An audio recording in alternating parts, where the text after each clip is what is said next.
What's up, guys, and welcome back to another group preview. This time we will be previewing Group B with England, Gareth Bale's Wales, Slovakia and Russia. At the start of the group preview, we're going to be previewing the three lions of England. England did really well in qualifying, actually. Won 10 out of 10, which was quite a surprise, really, because even though it was such an easy group, a lot of teams don't usually go 10 out of 10 in qualifying. As in Germany, for example, in our group, you could have seen them doing a 10 out of 10, but they seem to lose the plot just a small bit when they lost to us. That hasn't and they nearly lost in Glasgow as well.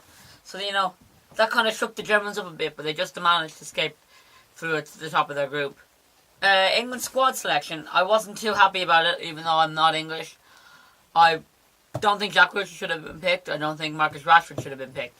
But the thing is with Marcus Rashford, I really hope he does well.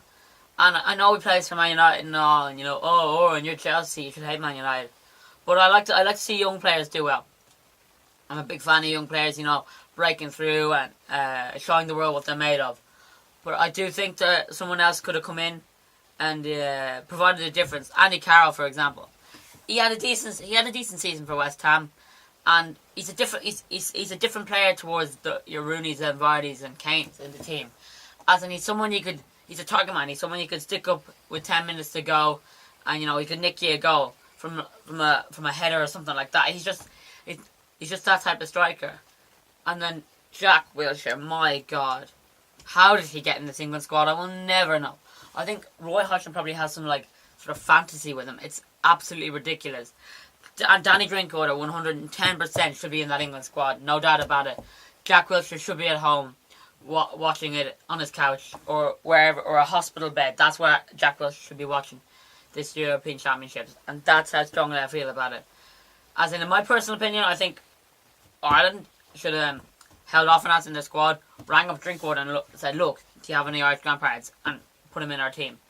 That's how highly I rate Drinkwater after this season. As in, he could prove me wrong and have a terrible season next season. But I think he made himself into an international player this year, and Roy Hodgson didn't give him the recognition he deserved. Anyway, enough of that. I'm going to give you my star man and my danger man now. My star man is, of course, England captain Wayne Rooney. I think most of us, including myself, maybe a couple of months back would have said Rooney can't go to the Euro, he's not good enough anymore. Then he wasn't playing the striker anymore, he played in behind the striker, and I think that's totally changed his game as he's gotten older, and he needed to do that, and I think that's helped immensely. I think he can dictate the play now, he can dictate the attack, and there is still a good bit of work to be done. There isn't much running to be done as there would be for, say, a Vardy or a Kane, who are younger and more able to move around. My danger man is Harry Kane. He's been unbelievable for Tottenham this year, and nearly got Tottenham to the league. He was such a big part in their title challenge. He got a goal away to Arsenal, got a goal at home to Arsenal. He scored at Stamford Bridge. Pretty sure he scored one at the Etihad and against Spurs at home. Those are some vital goals he scored in there. Yet it just wasn't enough for Tottenham, they finished third in the end. My prediction for England, they will probably finish second in my opinion. I think the easy qualifying group will hinder their chances. I know they played the Netherlands and France in friendlies leading up to the tournament, but they beat France, and it was just after the unfortunate events in Paris, and I don't think the French players win a right state of mind to even be playing a match, and that's why I think that was a false result, and then I think they lost to the Netherlands. So I'm going for England to finish second in this group. We have the Red Dragons, Wales. Wales really surprised me in qualifying. They finished second, only 2 points behind Belgium, but they did have a rocky start. I remember I watched the Andorra game away when Bale scored that last minute free kick.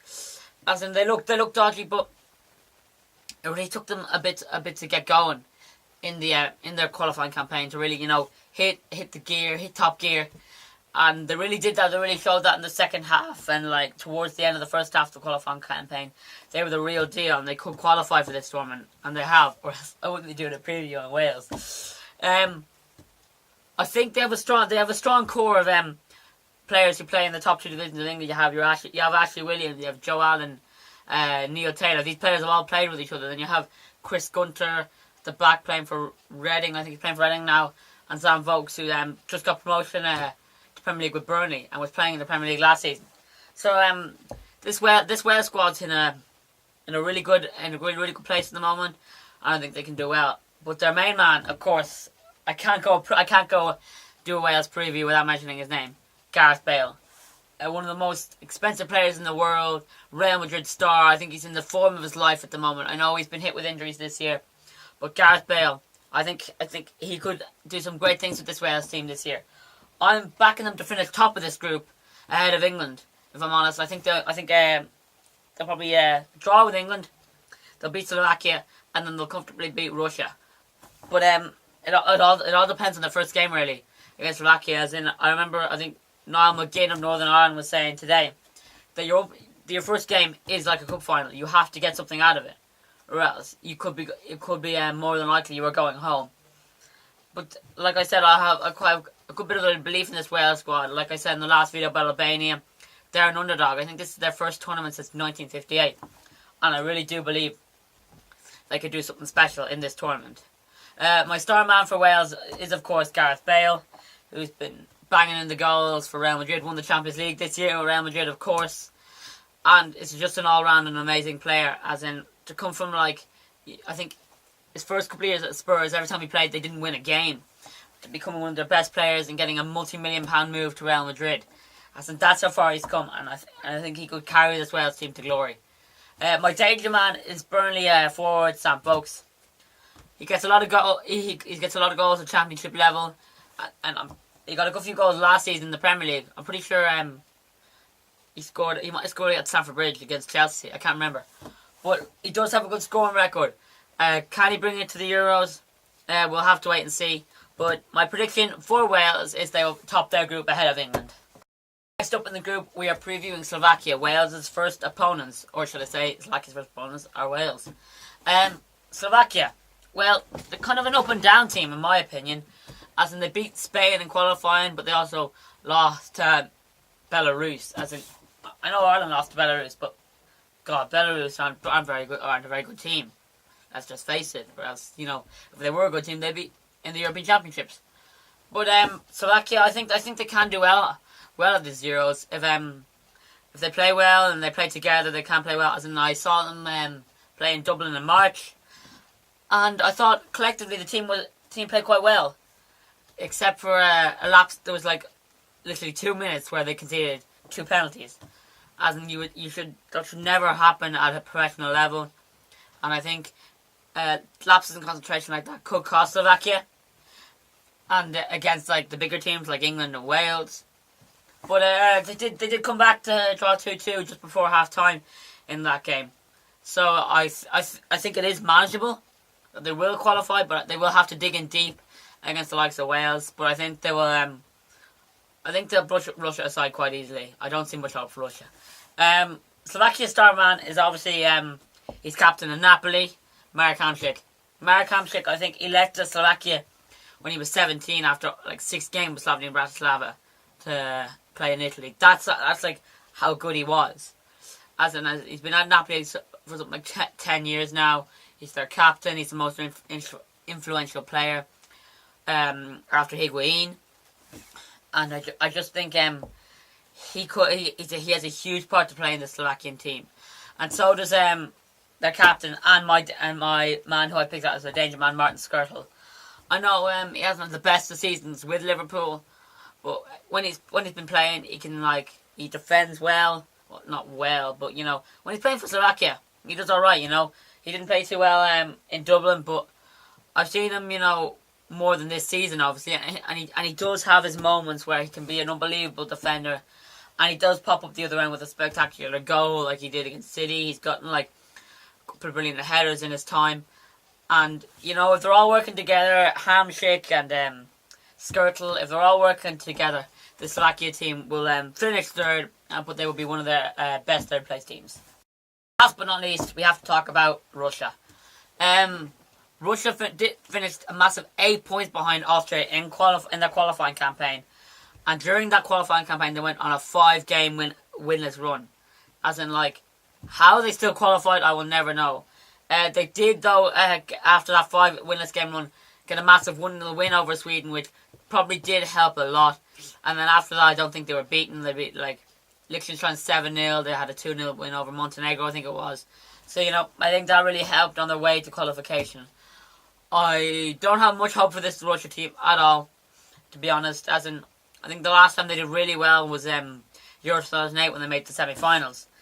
But I think, because I'm pretty sure they were knocked out in 2012 at the group stages, even though they did have a good start, and they were knocked out of the World Cup. They were dreadful in the World Cup. I really had more hope for them in that World Cup in Brazil 2 years ago. But this time, I have no optimism whatsoever for Russia. I think they'll play their 3 games, as in, and will probably. I think they'll probably lose all their 3 games as well. I can't see them beating England. I can't see them beating Wales. They might scrape a draw against Slovakia, but really, I don't have much faith in Russia, and I can't see them doing a lot. But I do obviously have to give you their star man and their danger man. Their star man is Yuri Zhirkov. I know, not just because he played for Chelsea, but he is 32 years old now. He can play left mid, left back. But he was a part of that Russia team that I was there in Euro 2008, so that probably won't help, because it surely didn't help into 2012 or 2014. But he's a good man to have. He's been there and done it before, and maybe he can help Russia do something special. And then we have Cochrane, who plays for Zenit St. Petersburg. He moved from Dynamo Moscow to Petersburg in the January transfer window. And from what I've read, the Russian media, he is, I've seen him play as well. He is a really hot prospect in Russian football. He's 25 years old now. Never really lived up to his full potential, but, you know, he obviously scores goals, and that's why there's so much potential about Cochrane himself. But like I've said, I think Russia will finish 4th in this group and will go home with probably nothing. At the end of the Group B preview, we have Wales in 1st, England in 2nd, Slovakia going through as one of the best 3rd place teams, and Russia. I will be going to a game in this group between Russia and Slovakia in Lille, and it's on the 15th of June, so if you're in Lille at the time or you're going to the game, you can at me on Twitter at Tully_Oren, or direct message me on Instagram at Yobtullah, and, you know, we can chat about the game. You can be in the video if you want, or we could just, you know, go for a few drinks and soak up in the video, guys. Remember, please like, share, comment, and most importantly, subscribe. We are 30 away from 200, and hopefully we can get there before the end of the Euros.